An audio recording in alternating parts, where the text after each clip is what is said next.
এই দেন কিছু পাবলিক এসে এই জায়গাতেও মানে পরিবেশটা নষ্ট না করলে ভালো লাগে না। ভাই রাখাইন বললি কি এইদিকে মিস করছে আমাদের মতোই পাবলিকেরা। সকালে সূর্যোদয়টা দেখার পরে মানুষ এখান থেকেই আর কি সাধারণত নাস্তা করে পরবর্তী স্পটগুলোতে চলে যায়। যাক, অনেকক্ষণ পরে একটা পাকা রাস্তা পাইলাম। ব্রিজের অবস্থাই ওরে বাবা। এই গেটের পর থেকেই তাঁতপল্লীটা শুরু। ওয়াও, গ্রামটা দেখেন একদম ছবির মতো সুন্দর লাগতেছে গ্রামটা। এটা কি করছো তুমি? অ্যালার্ম দিছিল না? হ্যাঁ, অ্যালার্ম বন্ধ করে আবার ঘুমাইছো?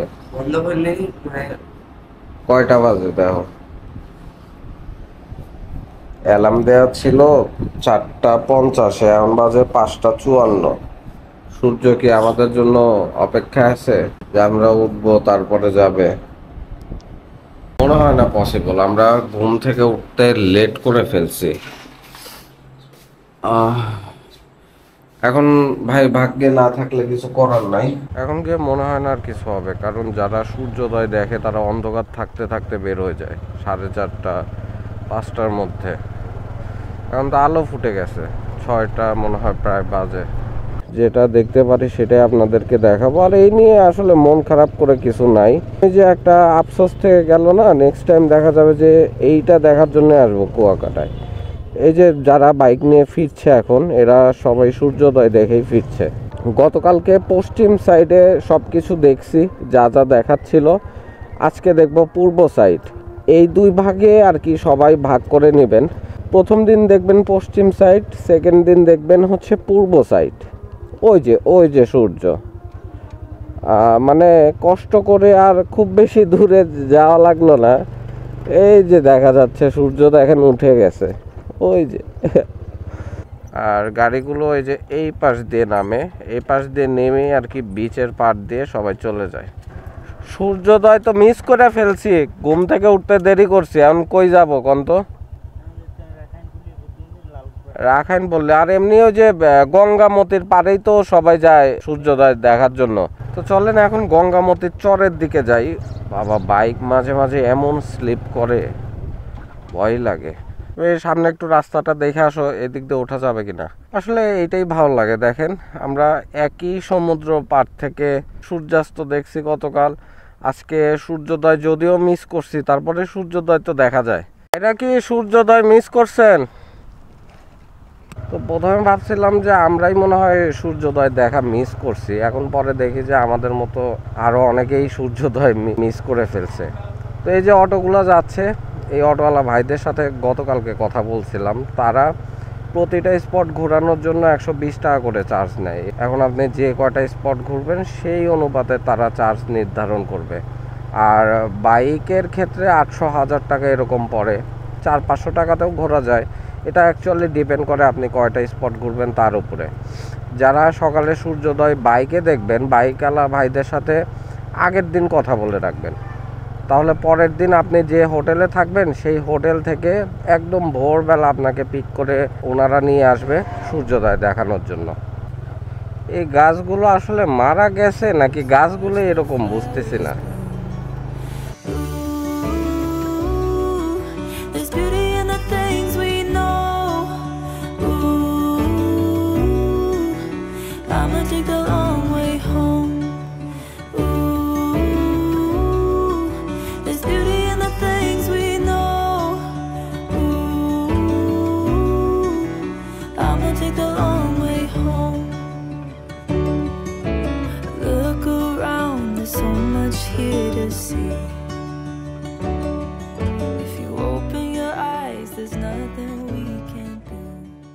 এই পাশে এগুলো ম্যানগ্রোভের শ্বাসমূল, আর গাছগুলো এমনভাবে আছে দূর থেকে দেখতে দারুণ লাগে। কুয়াকাটা আসলে অনেক সুন্দর। গঙ্গামতির পার্কে এটাই। এই পাশে কিছু খাবারের দোকান আছে। সকালে সূর্যোদয়টা দেখার পরে মানুষ এখান থেকেই আর কি সাধারণত নাস্তা করে পরবর্তী স্পটগুলোতে চলে যায়। যে এগুলোর দোকানও আছে এখানে। দোলনাটা তো ভালোই লাগছে। তারপরে হ্যামক আছে, ওরে বাবা দেখেন, এই যে সমুদ্রের পাড়ে হ্যামকে শুয়ে আছে। তারপরে এই পাশে চেয়ার আছে বসার মতো, ভালোই জায়গাটা। সকাল দিকে যদি আসতে পারতাম আরো ভালো লাগতো। যে গাছগুলো এতক্ষণে দেখলাম মরা গাছ, ওই গাছগুলোই দেখেন সুন্দর লাগছে, এগুলো তাজা একদম, ছোট ছোট গাছ। কয়দিন পরে এগুলোও মারা যাবে, তারপরে দেখবেন যে শুধু ডালপালাগুলো বের হয়ে আছে আর শ্বাসমূলটা বের হয়ে আছে। এখন যারা আর কি বাইক নিয়ে আসছে বা অটোতে আসছে, এরা সবাই মনে করেন সূর্যোদয় মিস করছে, আমাদের মতোই পাবলিকেরা। এই দেন কিছু পাবলিক এসে এই জায়গাতেও মানে পরিবেশটা নষ্ট না করলে ভালো লাগে না, শব্দ দূষণ করতেছে। এই পাশ থেকে আর কি নৌকা নিয়ে ওই পারে যাওয়া যায়, গঙ্গামতির শেষ মাথায় পর্যন্তই। বাকিটা হচ্ছে গঙ্গামতি জঙ্গল। ওই যে ওই পাশে দেখা যাচ্ছে ওগুলো হচ্ছে গঙ্গামতি জঙ্গল। এটা কি মাছ ধরা নৌকা না আপনারা ঘুরান? ওই পারে কি আছে দেখার? ও লাল কাঁকড়া ঝাউবন ওই পাশে, বাইক নিয়ে যাওয়া যাবে। তবে এই পাশে অনেকটা সুন্দরবনের ভাইব আছে। দেখি মাছ উঠছে কিনা। চাচা কি মাছ এগুলো? ট্যাংরা। অনেক মাছই তো উঠছে, আর জালটাও বিশাল বড়। যারা সকালে সূর্যোদয় দেখবেন তারা এই পাশটাও ঘুরে যাবেন, এই পাশটাও কিন্তু অনেক সুন্দর। কিন্তু এখন আমরা যাব না, কারণ সকালে নাস্তা করতে হবে, কিছুই খাওয়া হয় নাই সকাল থেকে। খিচুড়ির সাথে কি আছে মামা? মাছ আর ডিম। এখানে এরকম দোলনায় বসা যাবে, তারপরে গঙ্গামতির পারে এরকম চেয়ার আছে, একদম সমুদ্রের পারে এই যে হ্যামক ঝুলানো। এগুলোর জন্য টাকা দিতে হবে না, আসলে তারা চায় যে পর্যটকরা আসুক এদিকে, পর্যটক আসলেই তাদের ব্যবসা হবে, এরকমই তাদের চিন্তা ভাবনা, তাদের আচার ব্যবহার সবকিছু অনেক ফ্রেন্ডলি।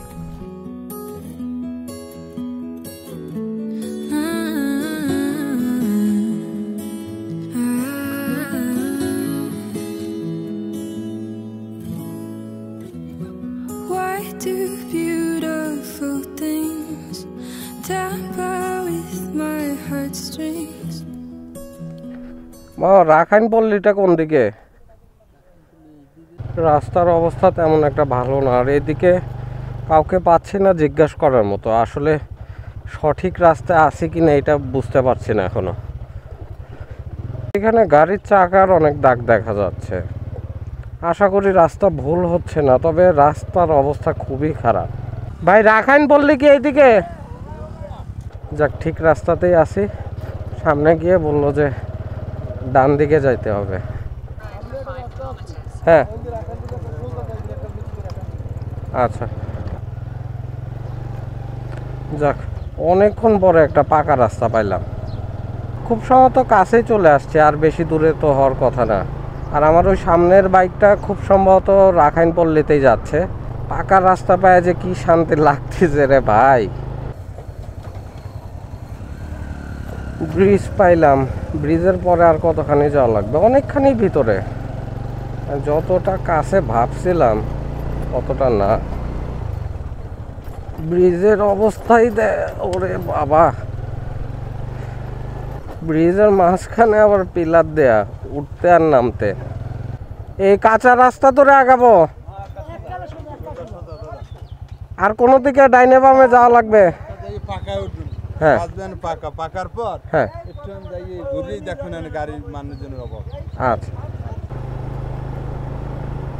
রাস্তাটা কত সুন্দর লাগতেছে দেখেন, দুই পাশে গাছ, মাঝখানে পাকা রাস্তা, এই পাশে সবুজ ফসলের ক্ষেত। ওয়াও, গ্রামটা দেখেন একদম ছবির মতো সুন্দর লাগতেছে গ্রামটা, এত চমৎকার একটা গ্রাম। ক্যামেরায় আসলে হয়তো বা অতটুকু বুঝতে পারতেছেন না, যেটা আমি খালি চোখে দেখতেছি। মায়ানমার থেকে রাখাইন সম্প্রদায়ের যে মানুষজন আসছিল, তাদেরই এক অংশ এই কুয়াকাটা এই গ্রামে বসবাস শুরু করে। তাদের থেকেই রাখাইন পল্লী, ওইখানে গেলে হয়তো রাখাইনদের সম্পর্কে জানতে পারবো বা দেখতে পারবো, এটাই হচ্ছে ব্যাপার। আর আমি যতটুকু জানি ওইখানে একটা মার্কেটও আছে।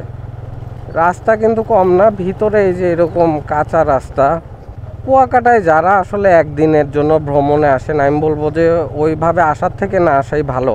কারণ একদিনে আপনি কুয়াকাটা শুধু দৌড়ের উপরে থাকবেন। এরকমভাবে ঘুরতে চাইলে মিনিমাম 1 রাত 2 দিনের প্ল্যান করে আসতে হবে, মানে 1 রাত কুয়াকাটাতে থাকতে হবে। আপনি সকালে এসে আবার রাতের গাড়িতে ব্যাক করবেন, ওইভাবে কুয়াকাটা ঘুরে মজা পাবেন না। কুয়াকাটার একটা ব্যাপার ভালো লাগলো যে এখানে এই যে এরকম ঘুরে ঘুরে দেখার মতো বিভিন্ন স্পট আছে। এই সব মিলিয়ে আর কি কুয়াকাটাটা আমার কাছে সত্যি দারুণ লাগছে। আমি নেক্সট টাইম আবার ইনশাল্লাহ কুয়াকাটা আসবো। কালারফুল একটা মসজিদ, খুব সম্ভবত এদিকেই হবে। মানুষজনের আনাগোনা দেখতেছি, এটাই হবে, এটাই। টুরিস্টরা সবাই এখানেই আসছে, গাড়ি এখানেই রাখতে হবে।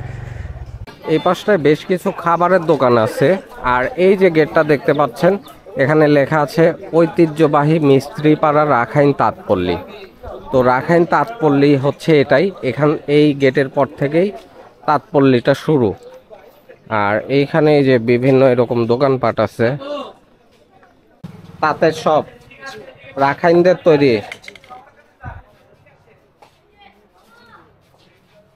অনেক কিছু আছে এখানে। আসলে কি ওরা নিজেরাই তৈরি করে? হ্যাঁ, ওরা বিশেষ করে চাদর অনেক কিছু এখানে বোনা হয়। আবার সব তো আর মনে আমরা বাইরে থেকে কিছু কানেক্ট করি, যে আসলে মিথ্যে বলতে লাভ নাই। হ্যাঁ, যেমন চাদরটা ওদের তৈরি। আপনার কিছু এই এক একটা চাদর ওদের তৈরি করতে কতদিন সময় লাগে তাও? এক চাদর কত সময় লাগে আপনার অনেক আছে, আপনার কাজের উপর ডিপেন্ড করে।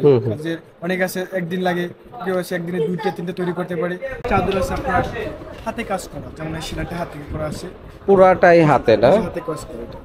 এরপর সুন্দর ডিজাইন দেখেন। এটির সাথে কাটিং সুতা থাকতে তার তো আপনি ইউজ করা যেত না দুই সেট। হ্যাঁ হ্যাঁ, এখন কিন্তু আপনি কোনো সুতা নাই, আপনি দুটো লেবেল করে দেওয়া হয়েছে। ও আচ্ছা আচ্ছা, এইবার বুঝলাম। এটা দুই সাইডে ইউজ করা যাবে, কোনো কাটিং সুতা না। দেখেন এই যে দুই পাশে যে ডিজাইনগুলো দেখছেন সুতার, সব কিছু হাতে। এই কাপড় বোনাটাই হাতে সম্পূর্ণটা। তারপরে আচারগুলো কোথা থেকে আনেন আপনারা? আমরা বাড়ি মিস্ত্রি থেকে বেশি কানেক্ট করা হয় না, সরাসরি মায়ানমার থেকে আনেন? আমাদের নিজের থেকে আমাদের তো বড় আছে ডলার আছে, তাদের মাধ্যমে ভাইয়েরা ছোট ছোট। রাখাইন সম্প্রদায়ের মানুষ এখানে আসলে আসলো, তারা কিভাবে বা তাদের বসবাস এই বিষয়ে কি কিছু জানেন? মানে বাবা দাদাদের থেকে শোনা কথা। প্রায় 200 বছর আগের কাহিনী। এক সময় এই জায়গাতে রাখাইনটাই ছিল, মুসলিম মান কম ছিল। আর এটা হচ্ছে মানে আপনার মির্চি পাড়া। যেমন আমাদের এই অঞ্চলে কুয়াকাটাতে অনেক আছে পাড়া, যেমন পাড়া নামে পরিচিত। যেমন মির্চি পাড়া বলেন, তঞ্জু পাড়া বলেন, এরকম এক সময় রাখাইনদের বসবাস ছিল। আর এই জমিটাই রাখাইনদের জমিটা রাখাইনদের জমির উপর নিয়ে আমরা জমি লিসি নিয়ে আমরা নিজের দোকান করে হয়েছি। হয়তো কোনো ঝামেলার কারণে আসছে, এক সময় বাংলাদেশে পাড়ি জমাইছে। ওই 200 বছর আগের একটা নৌকাও নাকি আছে? হ্যাঁ, ওরা এক সময় আসার সময় আপনি বলি আপনাকে, ওটা যখন সময়কালে 12টা না 15 মতো নৌকা আমাদের বাংলাদেশে পাড়ি জমাইছে। হয়তো ওই সময় আসার সময় বিভিন্ন বন্যার কবল ওরা পড়তে হচ্ছে। বন্যা কবলে পড়ার জন্য ওরা ওই সময়কালে যে একটা ভাগ হয়ে গেছে। ওরা সর্বপ্রথম আমাদের ঘাঁটি হচ্ছে রাঙ্গামাটিতে। হ্যাঁ, রাঙ্গামাটিতে আছে। রাঙ্গামাটিতে আছে, ওই জায়গায় প্রথম ওদের বংশস্থান, ওই জায়গায় ওরা প্রথম ঘাঁটি দিচ্ছে। আস্তে আস্তে ওরা বংশ বিস্তার করছে বা এই পর্যন্ত বাংলাদেশ ছড়াই পড়ছে। যেমন রাখাইন এখন আমাদের এই যে কুয়াকাটাতে বিভিন্ন পাড়া রাখায়, কুয়াকাটা আছে, রাখাইন মির্চি পাড়া আছে, 12-3-4টা পাড়া আছে। এখানে এরকম বসবাস করেছে, পাড়ায় পাড়ায় বসবাস করে। এইটুকের মধ্যে মানে কত জন রাখাইন হবে তাও? কি পরিমাণ, কি সংখ্যক? 20-25টা ফ্যামিলি মতন আছে। 20-25টা রাখাইন ফ্যামিলি আছে। তো ভাইয়ের কাছ থেকে যেটা জানতে পারলাম, এই জমিটা কিন্তু রাখাইনদের বর্তমানে, বাট ওনারা লিজ নিয়ে এখানে দোকান করছে। কিছু সংখ্যক দোকান রাখাইনদেরও আছে এখানে, আর বাকিরা হচ্ছে এই যে বাঙালিরাই আর কি। এই যে আমার সামনে যে ভাইটি আসছে, উনি কিন্তু রাখাইন।